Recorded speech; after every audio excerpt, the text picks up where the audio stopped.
This is the Sports Dungeon Podcast. I'm Trevor, and this is Juan. We're going to do something a little bit different today. We're going to celebrate the career of the greatest football player to ever live, Tom Brady. Thomas Edward Patrick Brady the second. Correct.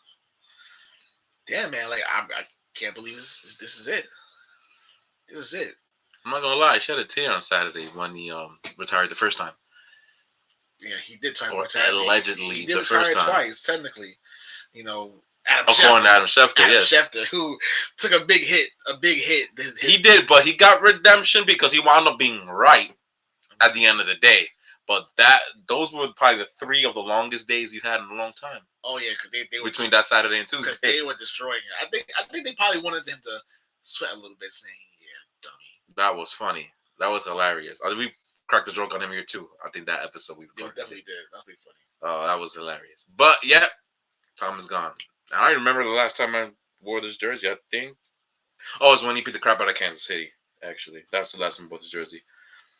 But yeah, he's really old. This is back in the day when they actually stitched the numbers together. Unlike now, they put freaking stickers. Cheap ass Nike. The stitches are coming off. It's a little bit of fade from the. You can't see it in the camera. The camera is all bright, so it looks white. But all the faded white coming on this jersey. This jersey's old, man. It got Reebok on it. It got the old school. Ah, yes. Reebok is not as old school as Adidas, so your 2001ers. But Reebok, like, I've been around a little while, you know? It's a throwback. Unfortunately, I had to work, and I came straight from work to come record here. And I, did not. I have my red alternate throwback Brady jersey, but yeah, it's crazy. This man has played a long time. You want to know how long? 22 years. Not specifically that. He's played so long. There have been 5 presidential administrations in his entire 22-year career. And even more crazy, he's won a championship in 3 different decades. Yeah, he has. He did. He has. And he might win an MVP again in a week, which will make him probably the only player in history to have an MVP in every single decade. He played in 3 decades. Yeah. That's incredible how you can be him. A 44-year-old man and be a top 3 QB in the league, playing at the top of your game, saying that, I could have gone a little bit more. I could do a little bit more. Yeah, he decided to give the NFL a chance.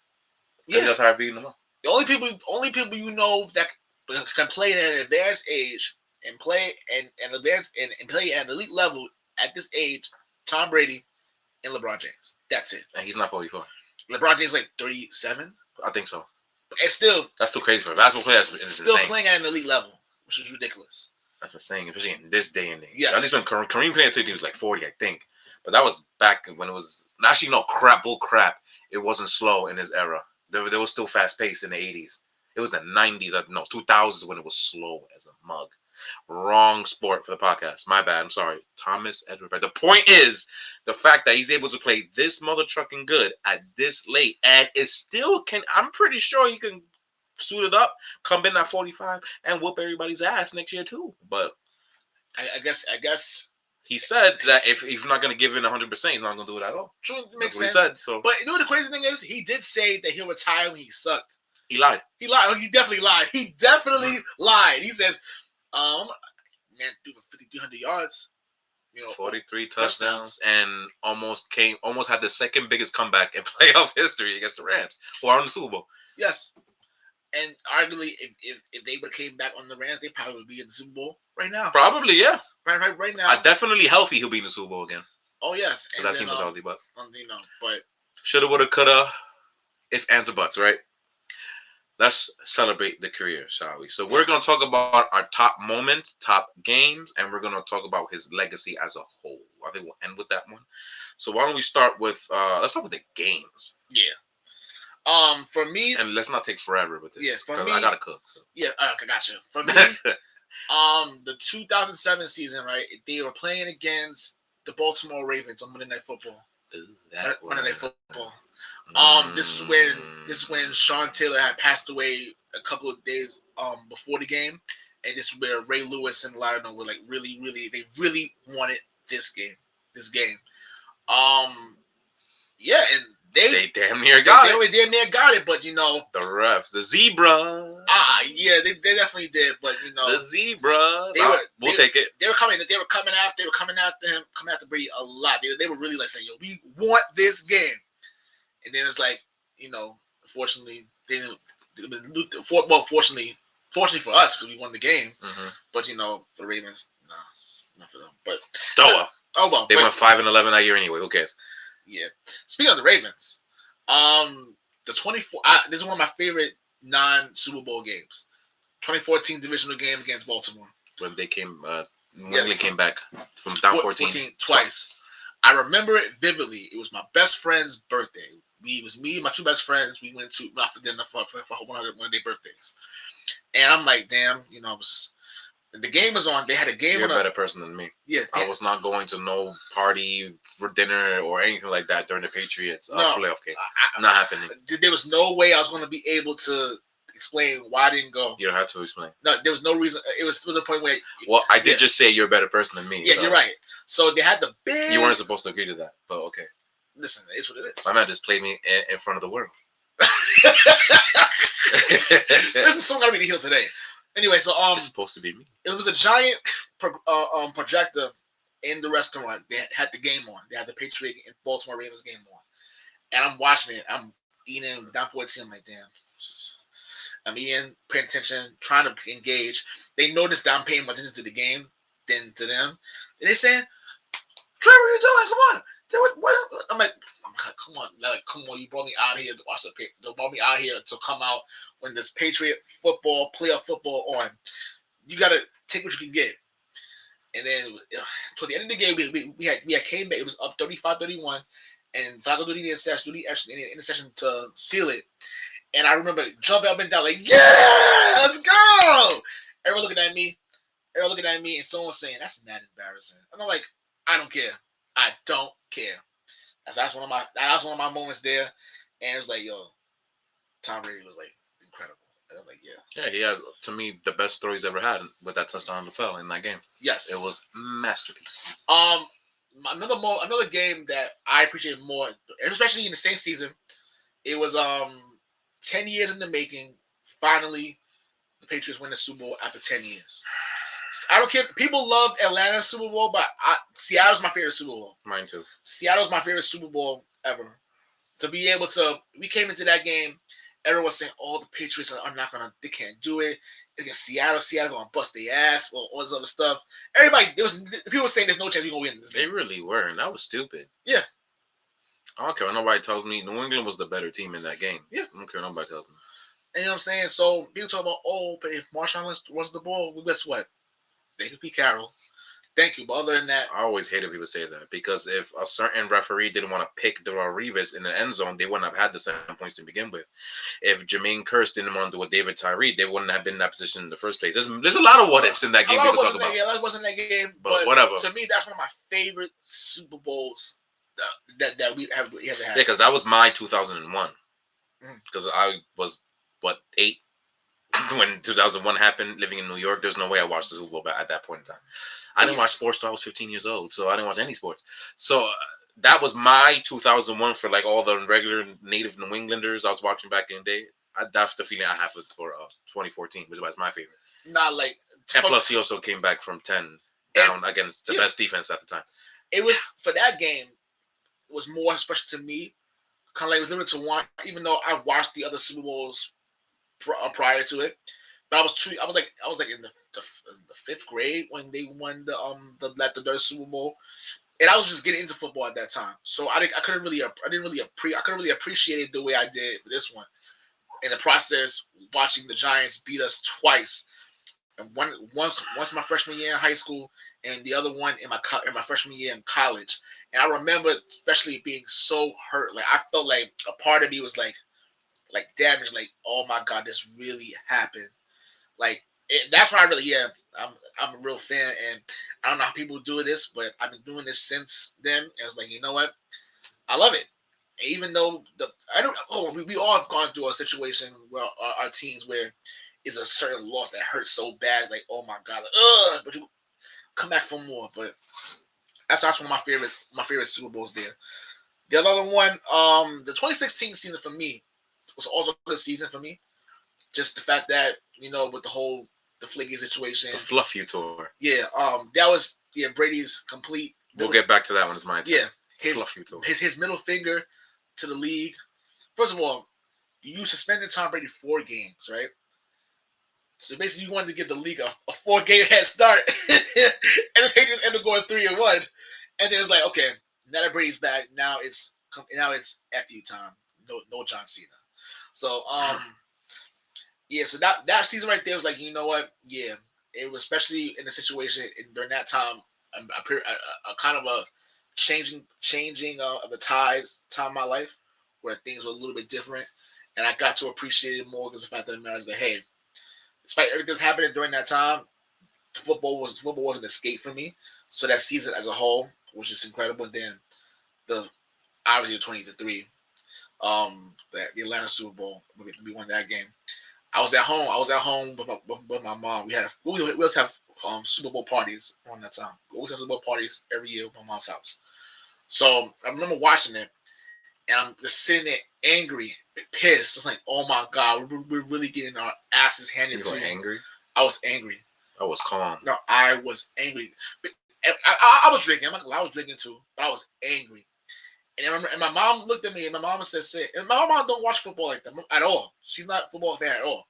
My mom was like, Trevor, they're gonna win this game, and I'm like, okay, no problem. My mom says, trust me, they're gonna win this game. My mom's super religious, but my mom says, she's like, I can feel it in my spirit, they're gonna win this game, and I'm like, okay.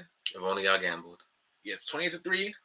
Then it's 28 to 9. Because I don't know how many people gamble, but if you do live bet, base how the game is going, it messes with the odds. So at the third quarter, I think after their final touchdown, I can only imagine what the money line was doing at that point. It was probably like plus 35, plus 4,000, like something ridiculous like that. So if you would have bet $50 now, you would have made like $1,000, bro. Damn, if only FanDuel was a thing back in the day, right? It was the moment you said that, all right, cool. 20-3 became 28-9. 20-9 became 20-12. Then 28-20. Then I'm like, okay, this is what's going on. Then it was 28-28, tied. 2 back-to-back. We were grinning the whole time. Me and I was like, my brother. Holy shit. I said, at that moment, I said, yeah, we're going to win the Super Bowl. I said, we're going to win this. The minute they got a 2-point conversion. Yeah, I said, yeah, we're going to win. And then when we score, I remember I was like, remember jumping up and down. My mom had to go to work the next day, so my mom was like, "Okay, I'm happy, you're happy, but shut up. I'm going to sleep." And then I went back to where I was living at before. After that, I came to visit, but I was happy. I opened up the window, talking mad trash, and I went on Facebook, social media, talking about, "Don't you ever talk about my team ever again?" I was just all over the place. I have a record. I actually have the video on my phone, still on my phone to this day about when he scored, when Frank White, when James White scored the game-winning touchdown in overtime. I actually have that video right there. He's going ballistic. It's crazy. But that was another one where it was more special to me. And this game, obviously, most of you probably like this too. It was the AFC Championship game in 2018 with the Chiefs against the Chiefs. When I say that this game, now during this time in 2018, most of y'all know we did the 32 bar not too far series on Facebook, where I would go to the away team's bar, the away team play, the way we play, we go to their bar. So me and my girlfriend went to Queens, the John Brown Steakhouse in Long Island City in Queens, big Chiefs restaurant. Dante Hall was there. A whole bunch of Chiefs fans were there. And I remember going in there, and they treated us horribly. They were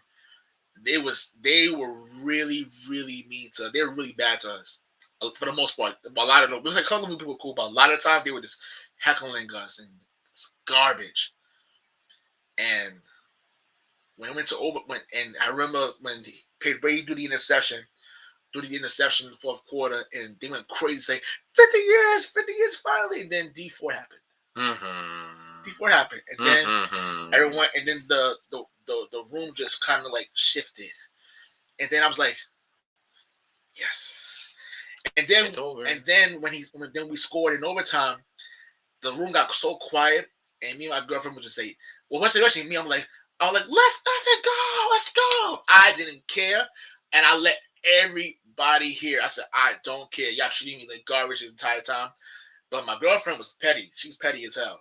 So while I was screaming and laughing, so a girl was saying that, "Oh my god, you guys are so obnoxious," and I'm like, "Oh really?" Mind you, they were just celebrating And you're so that obnoxious. So interception. my girlfriend Whatever. laughs in her face, like literally laughs in her face, saying, "Ah, are you mad?" It's laughs in her face, and of course, I'm thinking, okay, oh, please don't get in her face like that.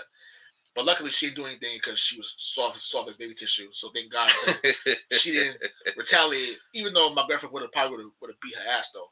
But I was drinking, and I was like, I hope none of these Chiefs fans are trying to come at me any type of way because I'm gonna violate them, and they do.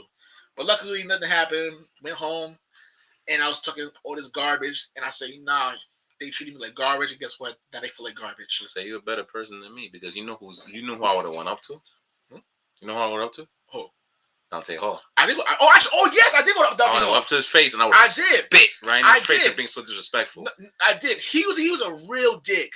Before the game was even over, I was like, "Yo, can I get an autograph? I'll take a picture with you. You're Dante Hall. I know who you are. Like, it's not every day you see a former NFL player." He was like, he told me f off. I was like, okay. I wasn't even mad. I was drinking, so I didn't care. But it's like, oh, I said, he's big man. He's really mad. I said, yeah. So I remember I did a live video after the game was over, and I mentioned that, yo, Dante Hall told me to go f off, and then my friend Adam, who's a big Chiefs fan, was very upset. He's saying that, yo, like, I feel like he was as a Chiefs fan, he was very upset that they treated me like that, and he was like, not all like that. So I appreciated him for that though. But those are my 5 games that I hold dear to my heart, honestly. Well, you said two of them that I have in my list, but luckily I have others that no, I like three of them actually, but I have different ones that people will never really talk about. For in terms of Brady, you kind of didn't mention Brady much at all in those. You kind of mentioned New England as in general. Great fan you are, right? This, This is you a know what? Brady video, not a New England Patriots video. You know what? You're right. You're right. You're Well, right. I'm gonna save that now. Uh, one of my favorites that no one wants to talk about. You mentioned the FU tour, the fluff off tour, right? Mhm. Week 6, 2016 versus Cincinnati. That was Tom Brady's first home game back from suspension. The reason why I put this game here is because that crowd, I can argue, was never more electric, never more responsive, never more like welcoming than they were at that moment when Brady hit the field. We know what I think he was doing the "Let's go." I think he started already, and that crowd went absolutely bananas. And thankfully, Brady whooped Cincinnati's ass that year. Then again, Cincinnati also trashed that year. Uh, he went absolutely ballistic, went crazy in the home crowd. That reception was so wonderful that it was unforgettable the way they really received Brady that day, and I'm sure he felt it and why he went crazy. Um, week 9, 2018, against the Green Bay Packers, when Brady got his one, not his only, but his one against Aaron Rodgers, where he absolutely beat the crap out of that Green Bay defense. Then again, I always say this was the year that Rodgers sucked on purpose to get rid of Mike McCarthy. I'm pretty sure no one's gonna tell me otherwise. But nevertheless, this is Brady's first win against Aaron Rodgers. Uh, because 2014 was the first time they played, and Aaron Rodgers got that win at Green Bay. Here at New England, this is his first win against Aaron Rodgers. You know, his quote unquote rival of the 2010s, which is why I have this here in the list. And for this is more for New England fans too, but this has everything to do with Brady. Week 16, 2019 against Buffalo, the last time that Tom Brady looked like Tom Brady uh, as a New England Patriot uniform. That game was absolutely electric. Also, it was that team was so bad offensively, at least at that point in time. But he gave especially the Foxborough fans, gave them one last Tom Brady game. Was absolutely wonderful in that game. Fortunately, you know how that ends afterwards. That Miami, Yeah, and yeah, then yeah, the end yeah. that January. But those are the games specifically. But I have moments though. I have moments. One of my favorites was hilarious to me was 2011 against the Washington Redskins at the time when he almost got into a fist fight with Bill O'Brien. The background to that was he threw a bad pass to some receiver named Tyquan Underwood. It doesn't matter what his name is. Who cares? I remember Tech out I don't Underwood. know why you do. I remember him. But he wound up throwing a bad pass towards him and it wound up being intercepted. So he was pissed off because he knew he messed up. I think if you guys remember, watched Man of the Arena, he mentions this story in that 2011 episode. But he was mad as hell, and Bill O'Brien came up to him and said something about, "Yo, like, what is wrong with you?" And Brady wasn't trying to hear that at that time. So I remember the exact words were like, he would tell him, "You threw that in the." He was like, "No shit!" That you could read his lips at that moment, and they almost got into a fist fight. And I forget who had to pull away Bill O'Brien from him, but it was probably my first time I saw angry Tom because that's not gonna be the last time you see him throughout the rest of his tenure, going crazy. But I think that was my first time I've seen it. Let me see what else. This is no particular order. I'm just learning what I have in my notes. I forget which week this is. I want to say week 6 or 7, 2013, at home against the New Orleans Saints. Week 7. So, yeah, one of those two. I forget which week it was. I want Week to say week 7. 7 too. Uh, that game-winning touchdown to Kimbrough Tompkins at the end of regulation. That there was no overtime. That was the first time. Remember, I started being a fan in 2007. So that was that I can remember my first time I actually watched him basically getting a buzzer beater off in a game. The other one I could think of before that was '09 week 1 against Buffalo, which I have here too. When people didn't know what type of shape he was going to be in because he just came from a torn ACL, and I was at the time back in the day, 2009, where a torn ACLs was actually very, very detrimental to someone's career. Ain't like that anymore, but before it was. So that was the game that Patriot fans knew Tom Brady was still Tom Brady, and they were like, "Phew, thank the Lord." But that was basically the walk off to Ben Watson that game. But this one, it was the first time I've seen it with my own two beady eyes, and that really spoke to me how it was. But speaking of comebacks, another one, 2012 against the San Francisco 49ers at home. Sunday Night Football. Sunday Night Football, they were down, I want to say 31-10 into the fourth quarter. At this point in time, I've never seen a Tom Brady comeback before at this point. Never really happened. Remember, this is the drought, the dry spell, if you will, want to put funny jokes into it, where Tom and the Patriots weren't the same Patriots pre-Spygate. So yeah, remember my quotations. Patriots fans, if you're listening, I put quotations. I'm a fan too. That's Spygate bullcrap. Yes, Anyway, 2012, that year, it was the first time I've seen him be the Tom Brady comeback kid. That was the first time I've seen it, where he went 21 unanswered in the fourth quarter to tie at 31-31. Unfortunately, Patricia had to exist, and they let freaking Kyle Arrington go one-on-one on the outside against Michael Crabtree, and he gave up a 38-yard touchdown to lose the game because Matt Patricia is Matt Patricia. But that was the first time I've seen him make a comeback, but failed. 2013 against the Denver Broncos, he made the same comeback and succeeded because Wes Walker gave us a gift from God and decided to not call a fair catch in overtime like the dumbass that he is. Thankfully, I've seen that comeback, and that comeback was more electric during the whole thing where the Gronkowski, that's one of my favorite moments of him, the Gronkowski touchdown, when him and Gronkowski was headbutting in the end zone together. Oh my God. That's when I knew I felt that. I got hype. That's why I was with my mother at the time, and I was screaming. I'm surprised I didn't get cursed out. Uh, it was crazy. I was Sunday Night Football. Yes. That, that comeback. That whole year. And speaking of that year, that 2013 year was my 2006. Because again, pre Spygate years quotations, that 2006 year was the year that Brady had nobody to throw to at all. His best receiver was basically Ben Watson. So, because they just traded Deion Branch the offseason before. So, this 2013 year was the year that Wes Welker went to the enemy. And Gronkowski didn't play for half the season for the various injuries that he suffered. And middle of the season, he wound up tearing the torn ACL and destroyed knee because of that bastard TJ Ward, who one of my hated players of all time. Yeah, that dirty bastard. Anyway, but Gronkowski was in this comeback game though, thankfully. Uh, he basically had nothing. This is the breakout year for Julian Edelman, but he wasn't Julian Edelman that we knew in the future. So this was the year where he basically had nothing to throw to, and that people kept getting hurt left and right, left and right, left and right, left and right, to the point where he had to carry that team basically by himself into the playoffs and still wound up making the AFC Championship game somehow. But wound up ultimately losing to that Denver 2013 team that was like quote unquote best offense ever, which they're not. It's still 2007 Patriots, but whatever. What else? I have more. We can do this all day. We could actually, because I have so much more. I mentioned Tolan's 2017 AFC Championship game where he beat the Jacksonville Jaguars with one hand.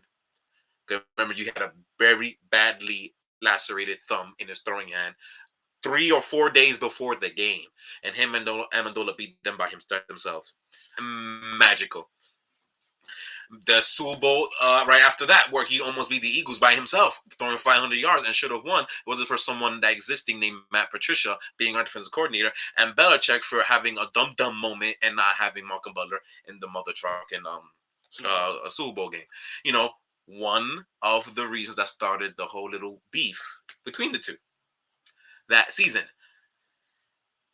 We can do this all day. That's all I have written down. But again, we can do this all day, man. I'm not gonna lie. Me personally, you might think I'm an asshole for this, but I don't care.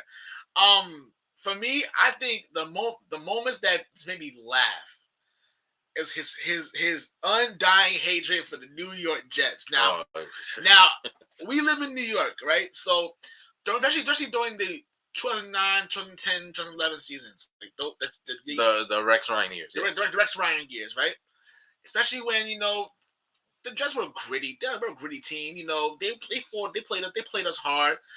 And I remember Monday Night Football when when Tom Brady Patriots absolutely destroyed the Jets 45-3. Oh, 2010. 2010. Beat the living hell out of them. That was damn near mullet Brady. Remember how his hair, the long ass hair he has, basically mullet Brady. So the unanimous MVP. Just the fact that he hated him for whatever reason. I never understood the reason. I guess Belichick, rubbed off on them. I don't know. Probably because he I remember there's an interview he did, I think prior, when they asked him, he says, I hate the Jets. Why doesn't he hate Miami? Well, I don't understand. Yeah, Miami was the one that gave them the fits. Like, I don't understand. He's like, hate the Jet. And then, and of course, the back and forth thing with Rex Ryan and which it was entertaining, I guess. Whatever, it was entertaining, I guess. I hated him so much. But for me, especially and I think we will definitely have a similar story for this, but the butt fumble, Thanksgiving 2012, and that had to be the funniest. First of all, I was telling myself, why the hell are the Jets on prime time Thanksgiving? Pause. What has got to do with Brady? I'm saying right now. Are you sure? Yes, I'm right now. Because you went 20 minutes of talking about New England, not Brady. I'm just saying. So are you sure? I got this. This is a Brady video. Yes. It's like, first of all, when they beat them, just the look of Tom Brady grabbing the turkey leg and eating it. I'm like, he looks so douchey. It's so funny. I'm like, he's like, yeah, I just killed these bums. What was that game? Yeah, there's the game. It wasn't Detroit, you sure? Come on, because he was there twice, so I don't remember. I'm asking you guys a question. He was wearing white jersey. Okay, you got it. Yeah, okay. Okay, let's make it sure. Because he also had the same Thanksgiving 2 years prior, 2010, against Detroit. I know, but... No, I'm just telling people. But he looked like a complete douche. I think he had a perfect game that game, too. Anyway, yeah. He looked like a complete douche. He said... He's like...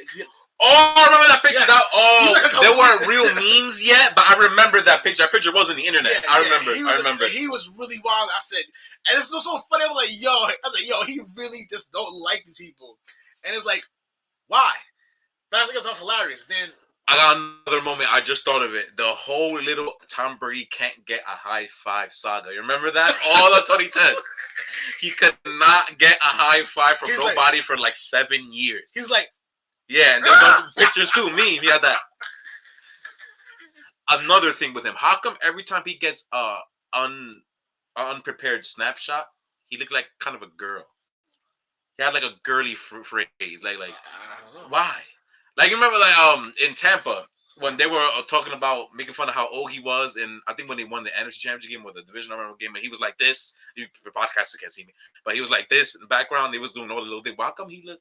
Why they always catch him off guard? He looks a little girly. I don't know. I don't know why I'm making fun of him, but it's not a Sports Dynasty podcast episode where I'm making fun of somebody. Yeah, I gotta make fun of somebody. Hell yeah. So yeah, I'm just saying. But the high five saga could not get a damn high five from, and even Edelman waved them off, and they're supposed to be best friends. Hilarious. I'm not gonna lie to you. Tom Brady did have some really funny commercials over the years. I think there was a segment where I think he's in a like he's an underrated actor. He was in in a commercial. It was a commercial where that's a segment. He was in a clothing store, and it was Funny or Die. Yeah, and he said, aren't you from Boston? Like, no, I play in Boston, California. And the guy said, I'm from California. And the way that he's went crazy, and the spaz of the guy, he said, listen here, you asshole! Like, and then the Boston accent came out at the end.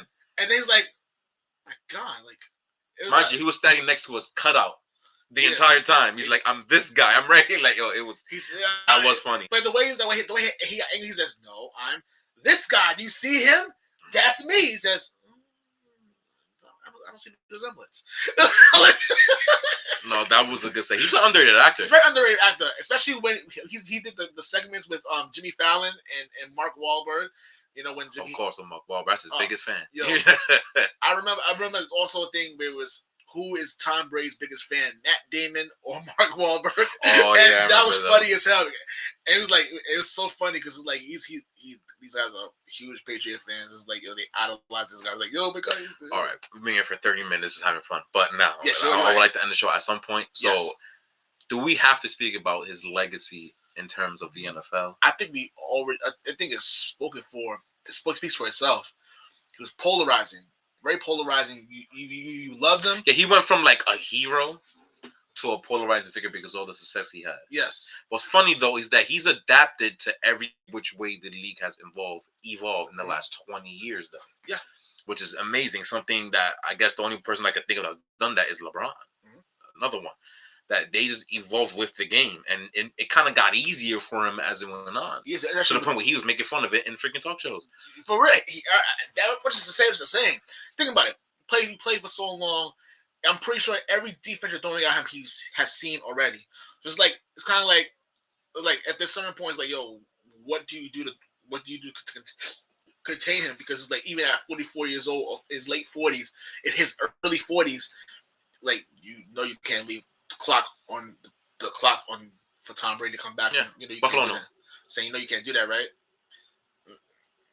It's crazy. Like I think his legacy speaks for itself. We're never gonna see that type of success from one person, nope, ever again.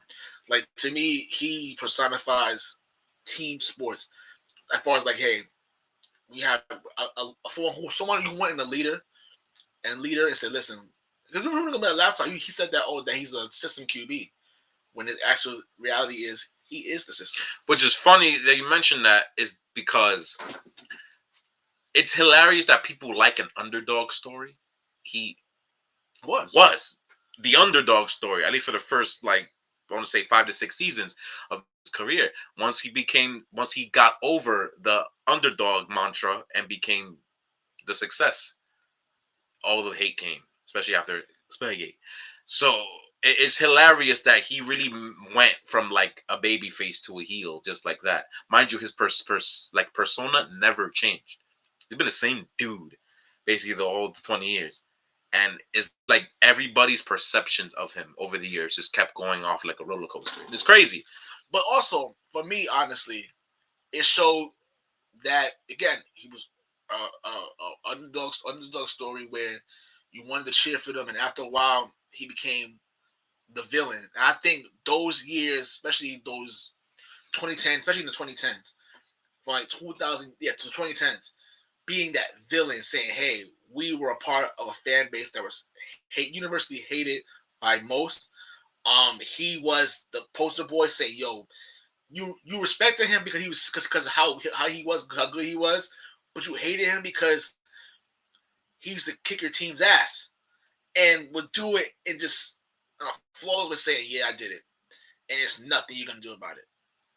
And people hated to say, "Yo, like, why do you think I did there?" When he retired, people would say, "You sure? Like, please, like the Jets, like please retire. Like we don't do this anymore." The Bills, even though the Bills are good now, you think the Bills fans forgot what Tom Brady did to them for He 20 years? reminded them like 2 months ago. We Yeah, beat them 2 months ago. he said, "No, Daddy's still home. I'm still here, and you know what? I get to leave. You He know, had his daddy, mommy had a divorce. you get I'm and still that. then he went to his new girl, and still punished you. Yeah, it's that. This is the best athlete in team sports. Yes, by far. Like it's not. It's not. I don't Yeah. know about by far because Bill Russell still exists. No, And all those guys. as far as I think he's the best football player by far. Sorry, Lawrence Taylor and Jerry Rice, but he's the best football player by far. This career is just no, no one's catching it. So, but in terms of like team sports, so you're now including Michael Jordan, including Wayne Gretzky, including I don't even know who the GOAT of baseball is, but there's so many names out here. But yeah, but nah, he's on the forefront. Like you see Mount Rushmore, the George Washington face, that's Tom Brady. To me. we'll never see that again. We'll never see someone who completely just not only dominated but just made it look easy. He made it look too easy. It's like, yeah, I got to do this forever. He literally said he could play till he's 45, And he decided not to. not to, because it's like how did it look saying, "Yo, 45-year-old man is really busting these people's ass." Like, it's But not fair. it's not. Well, I mean, for y'all, I don't really care. But it's I'm gonna miss him. I'm gonna miss him. hell yeah, I'm gonna miss him. I'm gonna miss I don't even know how this NFL is gonna be because it made me think because now we've lost the entire class of 2004, right? Now Tom Brady's gone, Right. Aaron Rodgers is gonna be gone very soon, Yes. and it's to the point where it's like, I wonder how the landscape of the quarterback position is gonna be. Like I know we got Mahomes, we got Allen, we got Burrow, we got Herbert, like we got all those AFC quarterbacks, kids who's gonna be whipping ass for years. But the way that he played, maybe his prototype, it might be dead after because I guess the closest prototype to that was what Mac Jones, but eh, you know that's just like his prototype, the thinker.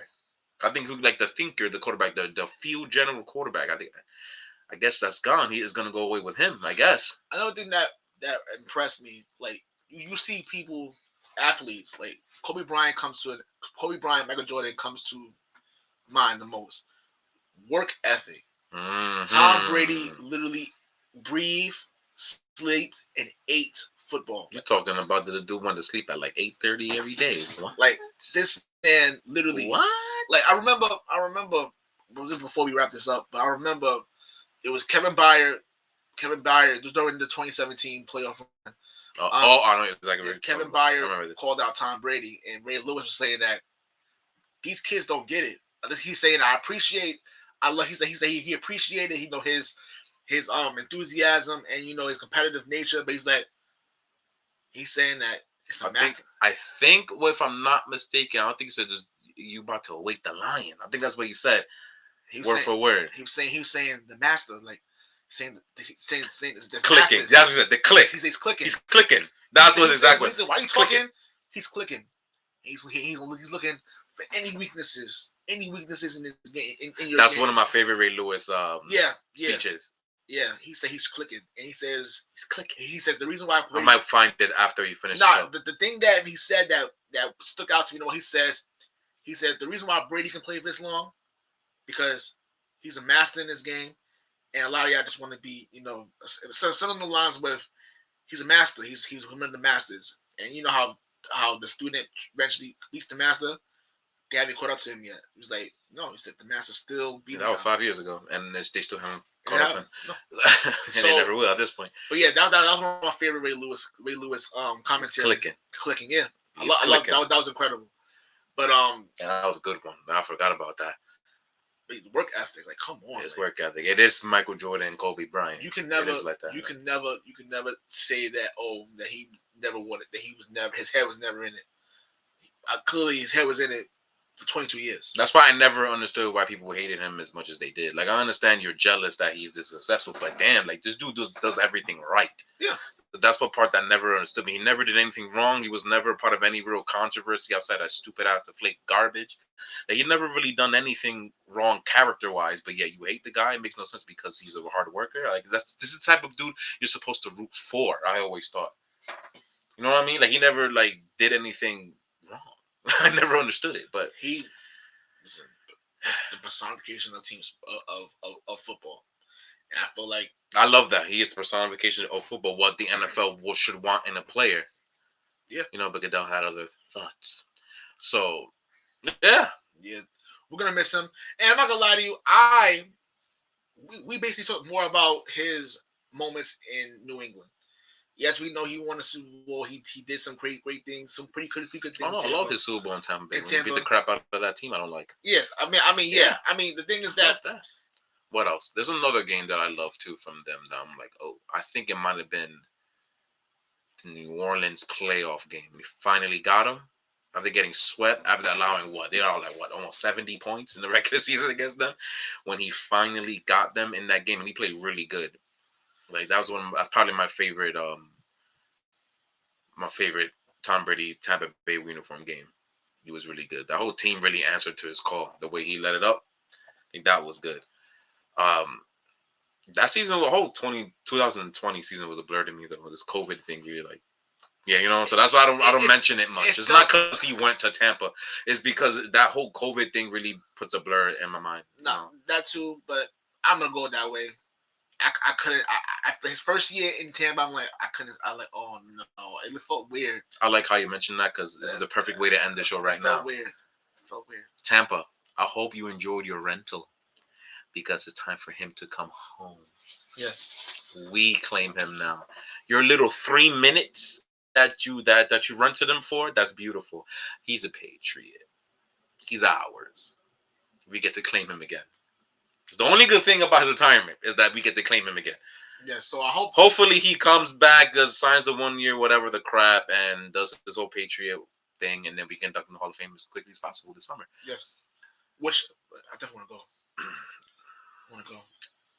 It's to the point we might be too late. All that stuff goes by real quick, you know. I wonder what game they're gonna honor him for. Yeah. I wonder what game movie. I don't know. Whatever. But anyway, we're done here. Make sure you guys. Crap. Blah, blah, blah, blah. No. We're done. You guys know what to do, guys. We'll see you guys soon. And thank you, Tom Brady. Thank you, Tom. Let's go, Tom Brady. Yes.